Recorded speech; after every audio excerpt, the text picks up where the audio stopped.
Ini kan semua bangunan, termasuk dampak rumah saya juga. Siap. Dan boleh dilihat, ulang pun saya lihat, mana retak, ulang saya lihat ke dalam. Jadi ini, ketika ini berdampak kepada masyarakat dari sisi bangunan, maka kita sampaikan kepada DPR. Oke. Iya. Ya, DPR. Karena apa? Perpanjangan tangan masyarakat dan DPR. Nah, bagaimana dampak yang terjadi sama kami? Ini semua boleh. Maksudnya untuk mengambil barang bukti nanti boleh kita lihat. Jadi saat ini terdampak bangunan rumah masyarakat ini kita ajukan ke DPR. DPR menciptakan undang-undang, itulah Perda nomor 7 tahun 2020 untuk pembatasan kapasitas tonase jalan. Jadi kalaulah hari ini udah kita surati baik PUPR dan perhubungan, bagaimana artinya supaya dikawal memang apa undang-undang yang berjalan ini. Kalau tidak realisasi, pertanyaannya apakah salah masyarakat untuk mengawal undang-undang ini? Itu dulu. Kan kira-kira begitu kan? Apakah salah? Ada nggak undang-undang atau regulasi yang menyatakan masyarakat dilarang? Karena kita di sini sebagai masyarakat bukan menuntut, bukan meminta, tapi menegakkan. Beda. Karena gini, orang apa kan punya regulasi juga aturan. Berdiri perusahaan itu ada aturannya. Berjalan roda perusahaan itu ada aturannya. Contoh hal kecil, di perusahaan itu kan ada kapasitas 6 ton. Itu ada aturannya itu. Itu. Dan itu harus ditaati, itu aturannya. Jadi kalau kami hari ini berdiri di masyarakat, bukan kami ciptakan aturan, tapi undang-undang yang menyampaikan. Ini regulasinya, ini aturannya. Itu poinnya. Poin yang selanjutnya begini. Kalau memang itu artinya dibangun, itu ya kalau memang artinya itu jadi kontribusi kepada masyarakat, kenapa tidak? Kita juga mendukung. Tapi hari ini itu kelas jalan harus diubah. Itu kan ada kelas jalannya. Ya, walaupun itu dibangun sampai 1 meter, pertanyaannya kelasnya diubah enggak? Kan gitu dulu. Harus diubah kelasnya.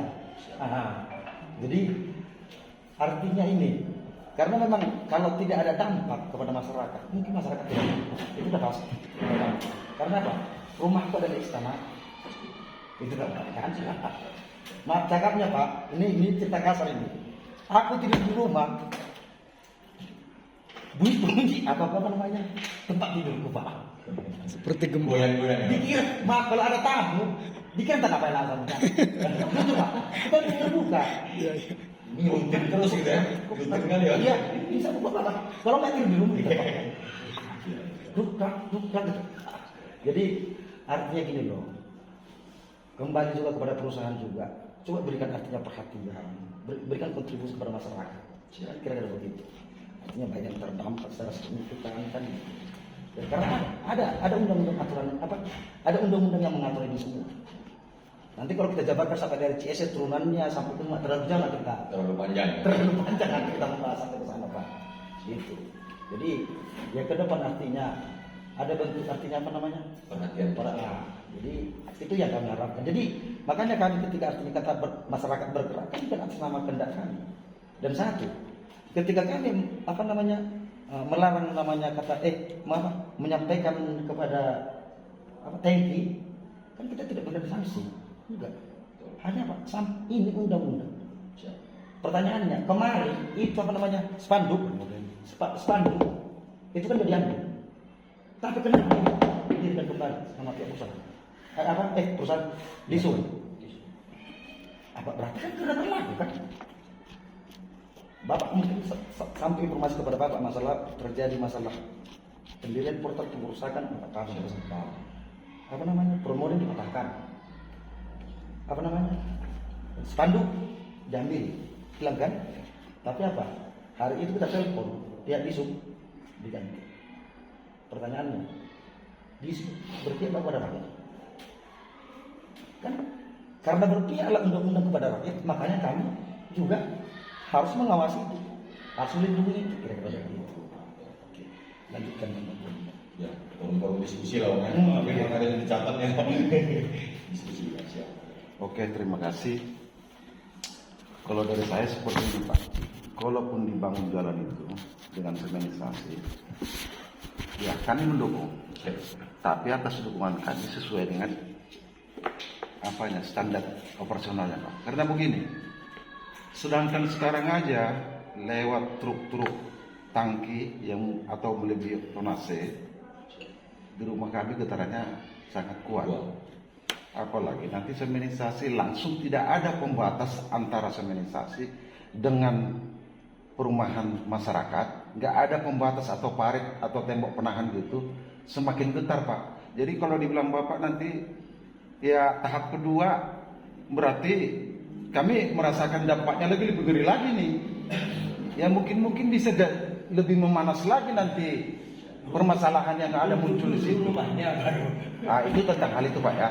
Tolong dipertimbangkan. Yang menyampaikan tadi sama PUPR Kabupaten Labuan Batu saya. Oke, Pak. Saya yang menyampaikan itu tadi. Yang kedua, ini sebetulnya ini intinya. Adapun mau dimediatori oleh pihak Polsek dengan Pak Ginting, kebetulan nggak ada Bapak itu di sini.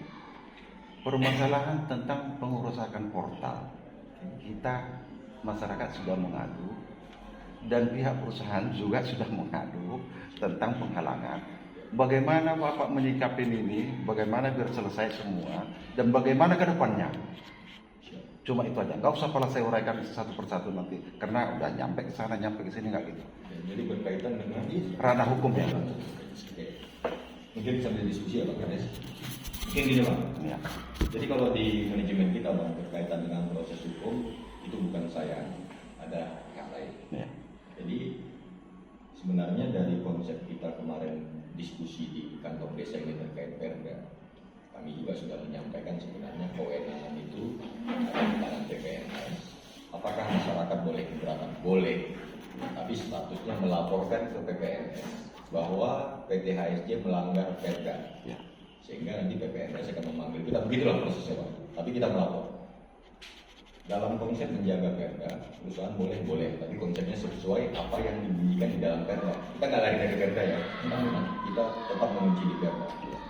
Istilah pasal angkutan 8 ton, pasal berikutnya ditentukan bahwa pemerintah daerah memberikan kewenangan kepada PPNS untuk melakukan penyelidikan terkait pelanggaran perda tersebut. Itu kan kita bahas ya Pak di 2025 kemarin. Tapi berlanjut ternyata kan kawan-kawan melakukan aksi. Kalau aksi sekarang tuh seperti Abang bilang tadi cukup mengingatkan ini 8 ton ya, tapi masa lalu Bang di bulan itu langsung penghadangan, langsung menghentikan. Kami paham karena sisi operasional perusahaan itu kan di CPO Bang. Ini salah satu potensi yang untuk ditahan di awal supaya semuanya bisa ngeh kepada status persoalan. Sudah mencoba Bang, itu ya. Kita sudah mencoba, tapi terus dilakukan penahanan, efektifnya panjang. Kalau penahanan saat itu kita fair, ini kita buka-bukanya, kita fair. Seperti saya bilang tadi, sampel yang saya ambil terkait tonasi TBS masyarakat yang dibawa pakai kolbisa itu 14 sampai 15 ton. Ya. Tapi kalau kita sepakat saat itu memperlakukan perda secara universal, secara umum, bukan spesial ke HSJ, kita ayo, gitu kan. Ini kan spesial Pak PSG. Why?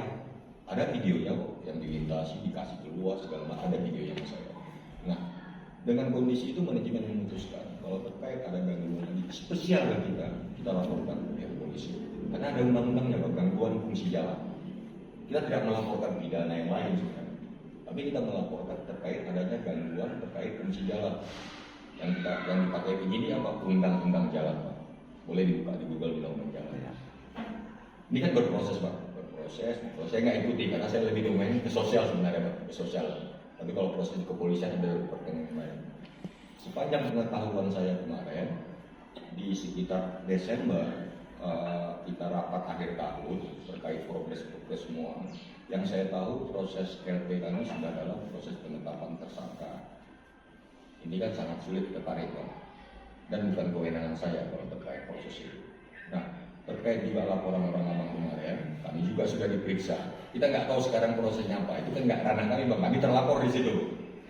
Nah ini mungkin orang abang bisa ngecek juga status LP itu sudah sejauh mana. Tapi yang kami pahami, ini saya informasikan aja Bang, walaupun bukan ranah saya, karena kami Desember rapat terakhir tahun, untuk LP kami sudah penetapan tersangka. Ini kondisi Pak Kades yang harus saya sampaikan. Kemudian untuk jangka panjang tadi Bang, kami Pak Kades berniat bagaimana antara hubungan masyarakat dengan HSJ itu harmonis Bang. Saya baru setahun Bang, baru setahun di Sumut ini Alhamdulillah apa yang saya sarankan kemarin mungkin menyetujui untuk motorisasi. Itu langkah awal bagi saya, Pak. Karena saya belum lama. Ke depan, kami sangat berkeinginan ini tetap berdampingan. Apapun ceritanya kita berdampingan terus, Bang. Selama HSG ada di sana, masyarakat tetap akan berdampingan. Bagaimana kita sinkronisasikan ke depan? Kita ada program-program CSR yang bisa kami calurkan, tapi dengan untuk kepentingan masyarakat banyak. Kalau kita sepakat, seperti saya bilang tadi, seperti saran Bang Ahmad tadi, ini harus ada pembatas, ya kan Bang? Ya. Jadi saya kasih sedikit pandangan Bang terkait pekerjaan kita. Di tahap awal nanti kita akan melakukan peningkatan kualitas Bang, badan jalan. Kualitas itu berarti kita grading lagi, compact lagi, siram lagi material, baru kita padatkan lagi. Itu langkah pertama. Selesai itu masuk kerjaan tahap 2, pembangunan lantai kerja Bang. Lantai kerja itu kalau di jalan langsung kita tengok Bang, waktu semen itu kan dibuat dulu Bang pertama, cor di bawah itu untuk lantai kerjanya. Itu dibuat lagi. Setelah itu selesai, baru dibuat semen terakhir. Jadi mungkin menurut saya bukan orang sipil, dengan kondisi yang dilakukan tadi, karena kita paham ada rumah kiri kanan Bang, ini yang kita minta untuk dilakukan untuk mengurangi getaran. Ke depan kita rencanakan membuat parit Bang, tapi seperti saya sampaikan tadi di awal, kalau saya tarik jalur tadi dari rumah terakhir sebelah kanan ya Bang, kalau kita masuk Bang Rimba, kalau saya tarik dari seluruh parit ini berpotensi terkena beberapa teras rumah warga, baik sebelah kanan baik sebelah kiri. Nah ini kan saya pulangkan lagi ke Pak Kabit tadi Bang, PUPR. Pak Kabit ini nggak ranah saya, ini kan hasil Pemda. Berarti kan ke depannya Pemda lah yang memastikan 8 meter itu di mana Bang, sehingga nanti ke depan parit bisa kita kerjakan. Nah tapi untuk tahap pertama ini Bang, itu tadi peningkatan kualitas badan jalan dulu, kemudian pembangunan lantai kerja, berikutnya di atasnya semenisasi, berarti ada ketebalan mungkin 30 sampai 50 cm akan naik. Kami mengharapkan ke depan parit, tetap parit, karena supaya nanti masyarakat juga pada musim hujan ada saluran buangnya Bang, itu yang kita niatkan. Kalau saya lihat tadi Pak di jalan lintas provinsi pun udah nutup juga tuh paritnya. Kesananya ada sedikit, tapi di sekitar simpang lah, dia udah nggak ada juga. Mungkin itu Bang, mudah-mudahan bisa kami sampaikan sementara ini. Oke, terima kasih Pak. Jadi kalau